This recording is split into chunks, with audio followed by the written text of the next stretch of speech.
देखिए, माननीय जेपी नड्डा जी से जो हमारी वार्ता हुई वो बिहार में संगठन को लेकर के कार्यक्रम की आप एक कार्यक्रम दीजिए। अभी तक जो चर्चा पूर्वांचल की राजनीति को लेकर के राजभर को जाना जाता था, तो उन्होंने कहा कि नहीं, हमारे यहाँ जो मैसेज आ रहा है, यूपी के 75 जिले में आप कार्यक्रम इस समय चला रहे हो और बिहार में भी आप काफी तेजी हाथ पांव फैला रहे हो, तो हमने कहा एक कार्यक्रम दीजिए, बिहार में भी देखिए। और फिर उन्होंने जिक्र किया मैनपुरी के कार्यक्रम की, इटावा के, आपके औरैया के, जो भी कार्यक्रम उधर हुए थे, संज्ञान में पार्टी को है वहां कि आप पूर्वांचल नहीं बल्कि उत्तर प्रदेश में अपनी पार्टी का जनाधार बढ़ा चुके हैं और संगठन को धार दे रहे हैं।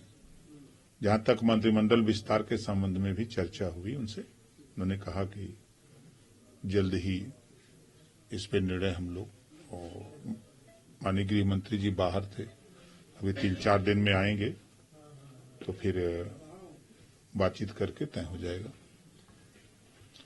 देखिए, कोई भी पार्टी देश और प्रदेश के विकास के लिए ही सत्ता में जाती है, तो विकास के लिए जो काम हो रहा है तो इससे तो सबको खुशी होनी चाहिए, सबको और उत्साहित होना चाहिए कि भाई कम से कम विकास हो रहा है। जो काम विपक्ष के लोग नहीं कर पाए उस काम को मोदी जी कर रहे हैं, तो सबको मिलकर के सहयोग करना चाहिए और सबको जिंदाबाद बोलना चाहिए। 22 तारीख को दिया गया, कांग्रेस के शीर्ष नेतृत्व का कहना है कि उचित समय पर इसका निर्णय लिया जाएगा। देखिए, कांग्रेस पार्टी उचित समय पर क्या निर्णय लेगी, सभी लोग अयोध्या जाने के लिए आतुर हैं, चाहे वो पक्ष हो चाहे विपक्ष हो। जो लोग भगवान राम को मानते हैं सब लोग जाने के लिए ललायित हैं और सब सिर्फ खाली बयानबाजी कर रहे हैं। तो निदेशालय ईडी ने हेमंत सोरेन को 7वीं बार समन जारी किया है भूमि घोटाले में, क्या कहेंगे? देखिए, ईडी सीबीआई स्वतंत्र एजेंसी है, अपना काम कर रही है, उसमें तो वो अपना काम करे। अगर जो सही है सही है, जो गलत है तो उसके खिलाफ कार्रवाई होगी। जेडीयू नेता केसी त्यागी ने पार्टी का राष्ट्रीय अध्यक्ष बनाया है, ललन सिंह को हटाया गया, इसको लेकर आपका क्या कहना है? ललन सिंह ने खुद रिजाइन दिया है। उन्होंने चुनाव को देखते हुए, जो मुझे जानकारी है, चुनाव को देखते हुए नीतीश जी के नेतृत्व में चुनाव लड़ने का उन लोगों ने फैसला लिया है, तो उनकी पार्टी का विषय है, वो हमारा विषय नहीं है। अयोध्या में तमाम लोगों को चाहे कि भगवान राम को चुनाव में उम्मीदवार बना दे। अब संजय राउत जी मजे खिलाड़ी हैं, बड़े नेता हैं।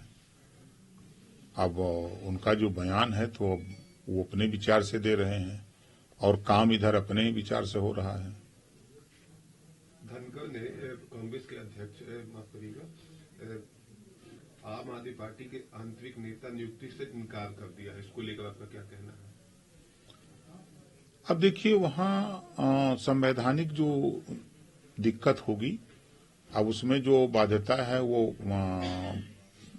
पूरा करते होंगे तो उसके पात्र होंगे। अगर पात्रता नहीं पूरी होगी तो कैसे मान लेंगे? बिल्कुल आमंत्रण है, राजभर नहीं जाएगा तो कौन जाएगा? कितनी उत्सुकता है, कितना है? अब 22 तारीख को न जाना है कि अजुए से कुर्ता उर्ता टाइट करके चला जाएगा 22 को। सर, एक सवाल ये है कि वो जाति जनगणना क्षेत्रवाद के बारे में बात करती है। ये बात तो उनकी बात में दम है। जब 2011 की जातिवार जनगणना सार्वजनिक करने की बात आई तो सदन के अंदर कांग्रेस पार्टी के नेता राहुल जी ने ही उस बिल को फाड़ा था। तब उनको जातिवार जनगणना याद नहीं आई। सत्ता से दूर होने के बाद सभी लोगों को जातिवार जनगणना की याद आती है। हाँ, नीतीश जी को कहूंगा कि इकलौते नेता हैं जिन्होंने सत्ता में रहते हुए गलत ही सही उन्होंने अपने यहां जो जाति जनगणना कराने का ऐलान किया, एक फॉर्मेट उन्होंने तैयार किया जिसमें बहुत सी जातियों का जातिवार जनगणना नहीं हो पाई, चाहे वो भर हो, राजभर हो, रजवार हो, राजवंशी हो, राजधोब हो, प्रजापति हो, पाल हो, तमाम ऐसी जातियां हैं जो वंचित रह गई हैं। तो कम से कम उन्होंने साहस तो किया, करके दिखाया। ये सब तो खाली बोलते हैं, सत्ता में रहते हैं तो हिम्मत नहीं पड़ती है कि हम कुछ करें। ये खाली भौकाली नेता सब हो गए हैं। अभी एक नई चीज आपको दिखा दें, आश्चर्य होगा। जो मैं बोलता हूं कि ओम प्रकाश राजभर एनडीए में शामिल होकर के और मोदी जी को सट करके प्रधानमंत्री बना रहे हैं, और अखिलेश जी हट करके माननीय मोदी जी को प्रधानमंत्री बना रहे हैं। देखिए, राजभर ही नहीं नड्डा से मिला है। ये देखिए कौन मिला है, अखिलेश यादव जी गए जेपी नड्डा से मिलने कि हम आपके साथ हैं, खाली हमको बाहर रहने दीजिए और हमको जो है बोलने दीजिए दिन में, रात में तो हम आपके साथ ही हैं। उन्होंने इंडिया गठबंधन को कटाक्ष करते हुए कहा, जिसपे विपक्ष ये कह रहा है कि अगर उनको मिलीजुली सरकार की जरूरत नहीं है तो जो बीजेपी के साथ जुड़े हुए दल हैं वो बीजेपी से क्यों लगे हुए हैं, जुड़े हुए हैं। देखिए, कहना करना अलग बात है। सबको सबकी जरूरत है, सबको साथ लेकर के भारतीय जनता पार्टी का नारा है सबका साथ, सबका विश्वास और सबका सहयोग लेकर के काम कर रही है भारतीय जनता पार्टी। और कहने के लिए तो बहुत कुछ कहे जाते हैं,